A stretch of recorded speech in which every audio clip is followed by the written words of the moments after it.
Hello everybody and welcome to the Star Wars Battlefront beta. We're kicking things off with Walker Assault on the planet of Hoth.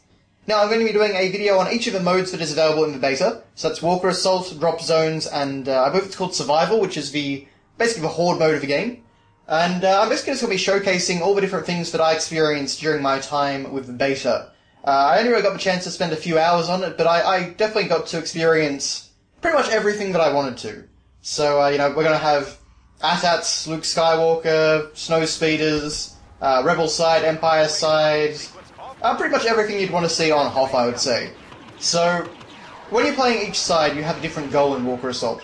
So for the Rebels, you're trying to activate these uplink towers in distance, and by doing that you'll be able to call in your Y-Wing squadron, which will bomb the AT-ATs and hopefully take them out. Unfortunately, I was killed by an AT-AT. The AT-AT is actually a very powerful vehicle, as we'll see a bit later on. But yeah, so that's basically what we're trying to do on the Rebel side. We're just trying to take down the AT-ATs and prevent them from destroying our shield generator. So even though it takes inspiration from the movie and it's basically the same progression as the film, it's not actually the exact same location or the exact same scenario. This is just kind of like a this is just a mode rather than a recreation of a scene from Star Wars. That's all. Now, the first thing I really want to bring up is that even though this game is called Star Wars Battlefront, it's definitely not a Battlefront game.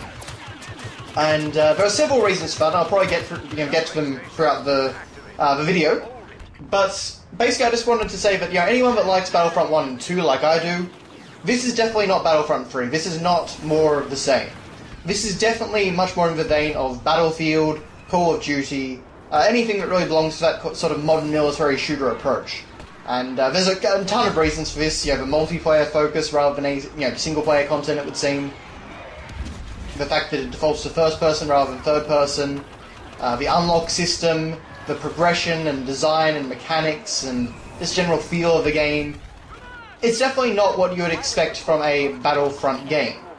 With a few exceptions, like the heroes and things like that.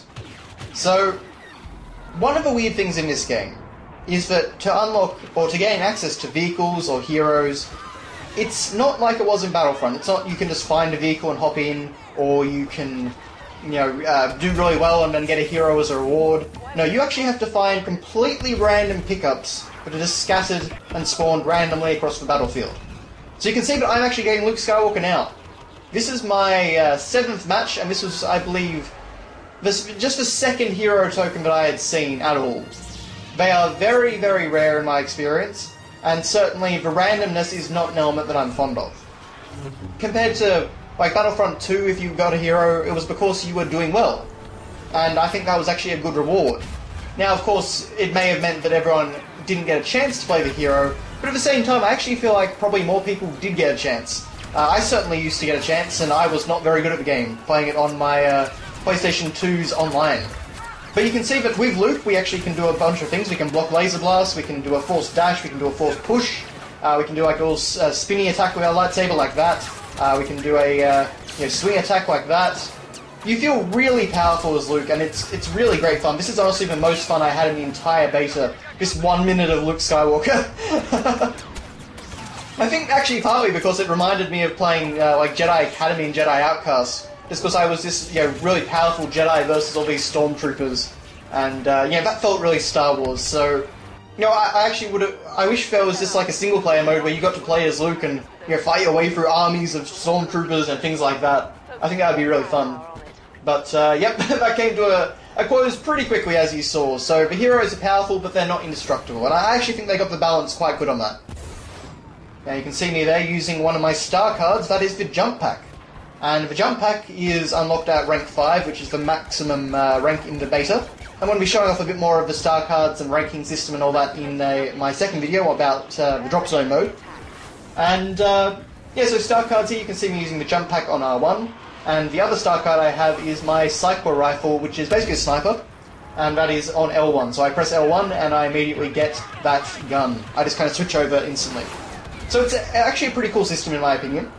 And there aren't many things to play with in the beta, so it's kind of hard to get a full feel for the system, but I actually think it's quite a good idea, and you can see you can get things like thermal detonators, which I believe I show off later, You can get ion grenades, which take down vehicles more readily.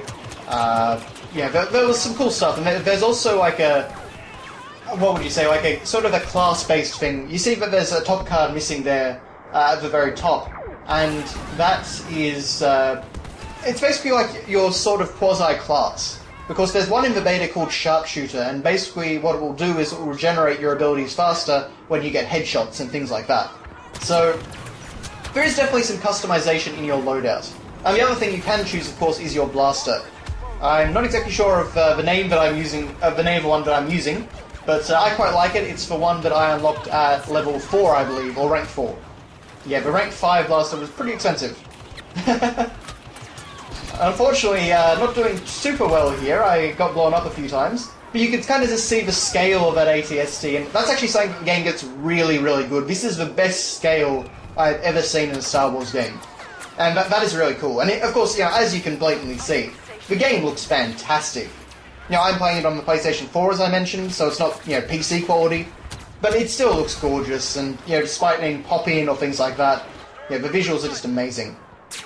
So now we're actually getting into a T-47 airspeeder, otherwise known as a Snowspeeder. And yeah, flying controls, I've heard mixed reports. Some people really don't like them, some people do. I actually thought they were pretty good. I didn't have too much of a trouble with them. So I didn't really figure out how to do all my maneuvers easily, I will say. But, you know, like, you know, doing a shooting run on a AT-AT is just fantastic. It feels great. And certainly, like, this scene just looks fantastic. The only thing I will say, though, is that, you know, I certainly have played this scene several times, and you may have noticed there that when I shot the TIE Fighter, I don't think my blaster shots were actually anywhere near the TIE Fighter, but I got the kill regardless. Now, you can go into a first-person mode by pressing the down button on the D-pad, so that is kind of cool. And, yeah, aside from that, really, you're just flying around trying to take out vehicles. When a Y-Wing bombs the ATSTs, you can use your tow cable. I was trying to figure that out exactly, and we'll see it later on video when someone else does it. But yeah, I believe R1 is the tow cable button, and simply the AT-AT's shields have to be taken down by a Y-Wing squadron. Okay, so I've unfortunately got an incoming missile, so I'm trying to use some evasive maneuvers to escape. I think I did, but... So, there's not really much I can do. Like, I mean, you can pick ground troops, you can try and engage with a few other people that have vehicles. Or you can just kamikaze by accident like I did. And there was another guy going for it as well. So, yeah, the flying is kind of fun. We'll see more later on when I get a TIE Fighter. But, yeah, lots of crashing in this game. As you can see, the TIE Interceptor there.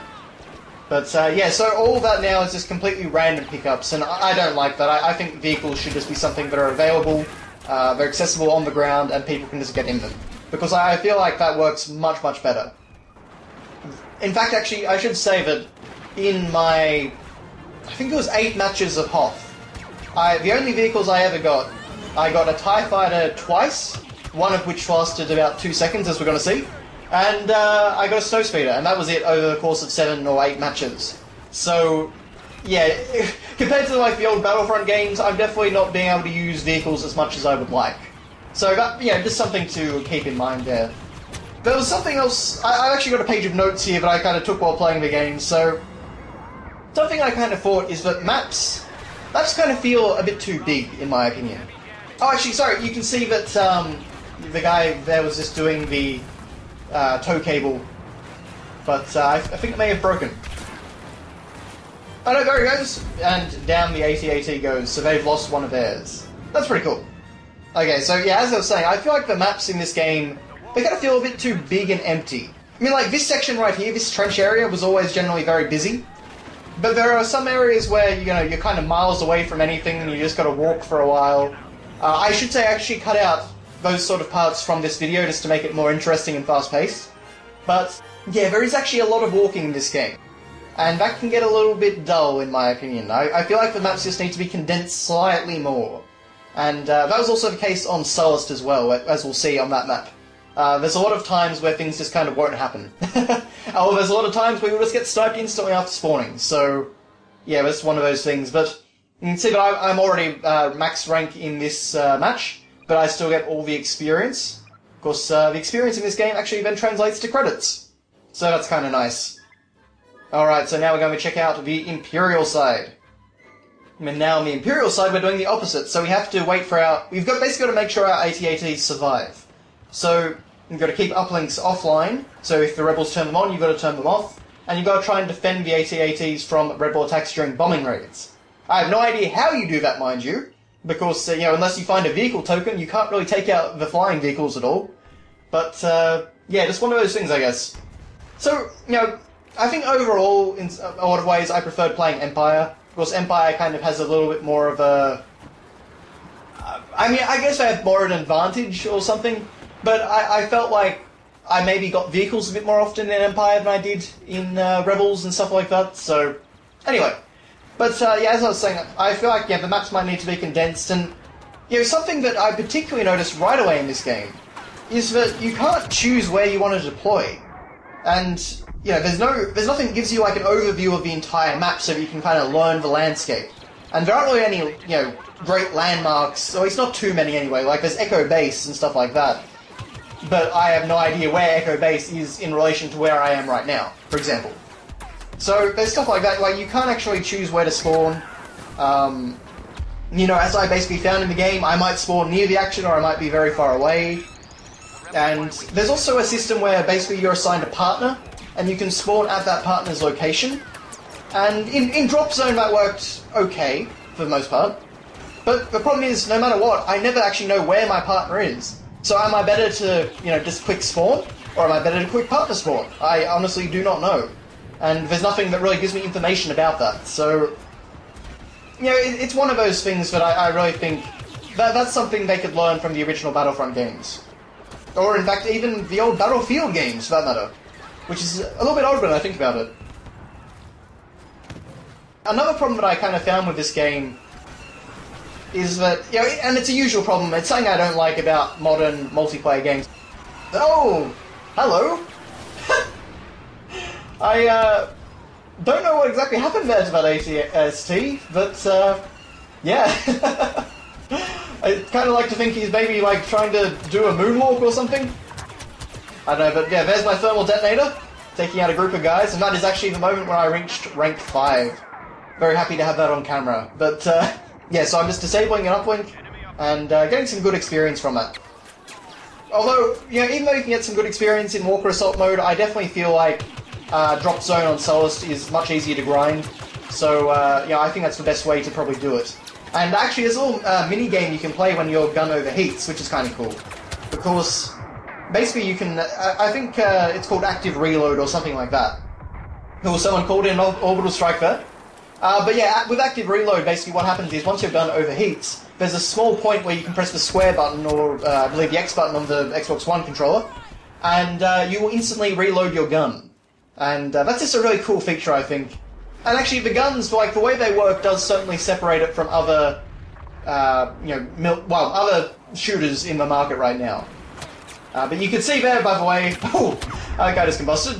You can see there, though, that, there were 2 tokens there, one was a vehicle token and one was was it a hero token or something else? Or maybe it was a TIE fighter token. But you can see there, basically what happened is some people were closer, so, they got it. And you might say, well, okay, that's the same for, vehicles in Battlefront. Whoever's closest can get in and just do whatever they want. But at the same time, at least you know that vehicles are going to respawn in Battlefront, so you can just wait, a minute or something until they crash. So, there's stuff like that which I'm really not sure about. I don't like the random element. But yes, anyway, as I was saying, the thing that I kind of don't like about this game, and is, whoa, ouch. Well, and it's kind of common throughout the, modern military shooter genre, is the kind of ranking system. When you start off at rank 1, you are significantly weaker than everyone else in the game. I felt like I was completely outmatched by the equipment and, the star cards and things like that everyone else had. Because at rank 1, you can't even have a star card. You don't even have a grenade, a thermal detonator. So all you can really do is shoot. And, yep, almost got Darth Vader, but not quite, unfortunately. That was actually the very first hero token I ever saw in the game, so I was very disappointed when I got killed. Disappointed, annoyed, because I was trying to show it off. But anyway, so thankfully I did get Luke in the next round or 2. But yeah, basically what I'm talking about is, I was completely outmatched at a lower rank. And I thought that was a bit of a... Yeah, but that's a problem I've got with all these games now. Yeah, because as I got to rank 5 now, I'm actually doing significantly better, I feel significantly more powerful, I feel better equipped than I did at rank 1. And while I do like a sense of progression, I feel like that is going to be a major barrier of entry for anyone that, like, you know, say the game comes out, well, it comes out in about a month, so middle of November, and then maybe someone gets it for Christmas, and then they can't, you know, they start playing and they get completely trashed because they're at rank 1 and everyone else is at rank, you know, 20, 30, whatever this game has. So stuff like that. Okay, but now we're getting the AT-ST. And something I haven't really mentioned actually is that I feel like the game in general controls really well, really smoothly and nicely. I've been really happy with that performance. The AT-ST though, I'm not quite so much of a fan of. This was the only vehicle that I didn't enjoy. Partly because it's so slow and I sped it up 400% just so we can actually get to something a bit more interesting. So, yeah, very, very slow goings with the AT-ST. It kind of, yeah, that kind of lost my interest a bit. So maybe it's just because of the map or something. Maybe the AT-ST should have spawned closer to the AT-AT, you know, where all the action is, but you know, just kind of one of those things. Okay, but I'm trying to take out some rebels, and well, I got one, but unfortunately they all got me. So, yeah, AT-ST doesn't feel particularly powerful either. Well, it's not in my experience anyway. I've got to say that my friend Dizzy actually quite enjoyed the AT-ST, so maybe it's his personal experience. Okay, but yeah, as I was saying, the game actually does control very, very well. I've been quite happy with that. The game defaults, as I mentioned, to first person, but you can change it to third, either in the menu, or you can press, I believe you have to press down on the D-pad twice. It was a little bit confusing. It took me a few times to figure that out. But you may have also noticed, by the way, I've been picking up random pickups. And these are just kind of little power-ups that are on the field. And I threw one there, which is the thermal imploder. And that is actually quite a cool thing. But, you know, but basically you get pickups like that. Some of them are good, some of them are not so good. So it really just depends. But, oh, okay, and that was actually my second time in a TIE fighter. I just wanted to show off how quickly you can die, though. So yeah, that was the second time I got a TIE fighter. This is actually the first time, and I didn't do too bad on my first go. I was actually surprisingly happy with how it all worked. Alright, jousting with a X-Wing there. The X-Wing is, the X-Wing and the, is it B-Wing or A-Wing are the only two vehicles I didn't actually get to play with. But, yeah, so, yeah, as I was saying, like, for random pickups, some of them are good, some of them are not so good. Okay, I actually thought I did better on my first go than that, but anyway. So even though I didn't get to actually play as Darth Vader, you can see him there in the distance. Looks like the player's actually having a bit of trouble getting used to him there. Oh, then again, actually, no, it looks like he force choked that guy. Awesome. But, yeah, it's just moon jumping around. But, yeah, the randomized power-up system is okay. Like, I don't mind that being randomized or just kind of interesting. But I just, yeah, at the same time, like, I don't think things were that interesting. Like, most of them weren't that great. The shield generator was awesome. The thermal imploder was kind of cool. The turrets can have their uses, but yeah. But now, of course, we are in an AT-ST. And, yeah, this is a pretty powerful vehicle, as you can see. You can make a lot of sparks fly, and you can be surprisingly precise.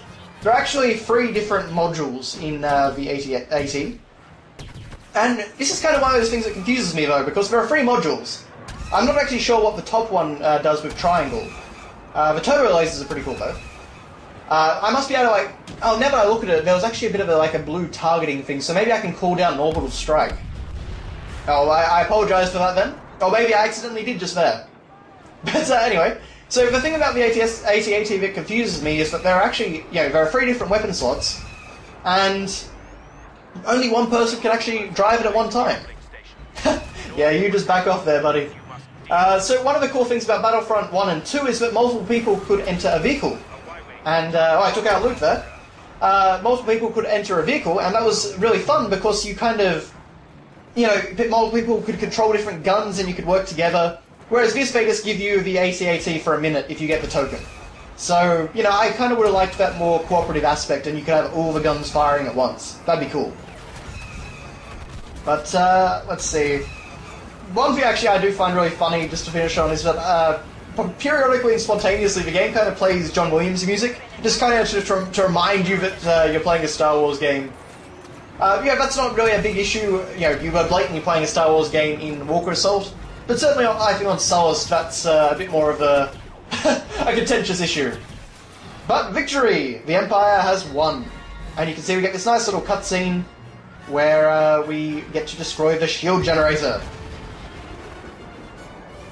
And yeah, that's basically Walker Assault, so I hope you enjoyed this little showcase of all the different features in the game. So in conclusion, let me actually give my kind of thoughts on the game in general. So, basically I think Battlefront is a good game. It's not Battlefront 3, which makes me very disappointed after waiting for that game for 10 years. And it's really just, it's not for me, is kind of a sad thing. And I feel like that'll be the case for a lot of people that really liked Battlefront in the old days. This is just kind of, it doesn't feel like it's a game that is for me. And the reason that is because I generally prefer single-player content to multiplayer.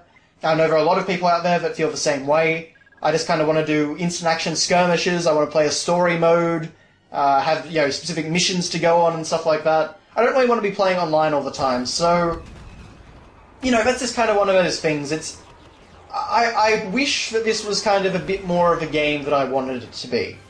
And so yeah, while I say it's not bad, it's definitely not going to please everyone, and I feel like, you know, depending on what type of player you are, what type of Star Wars fan you are and whatnot, you may or may not enjoy it, and, you know, hopefully seeing everything here, that might have given you a bit of direction as to whether or not this is something you would enjoy. Because even though it looks great, like, it looks amazing to watch, there's a lot of things in the game where, you know, it's actually not that fun to play sometimes, because, you know, you're getting killed a lot. You know, you may not actually be able to influence the battle very much or do much, depending on what you've got equipped and what your, you know, where you're located and things like that. There's a lot of things to the game which I feel just kind of, for me anyway, I don't enjoy it. I feel like if you're the sort that enjoys Battlefield or Call of Duty and you're a Star Wars fan, then this will be perfect for you. This will be like one of your ideal games. But you know, for everyone else, not sure. But we'll talk about this a bit more in some of the other videos, so thank you very much for watching, guys, and I'll see you next time.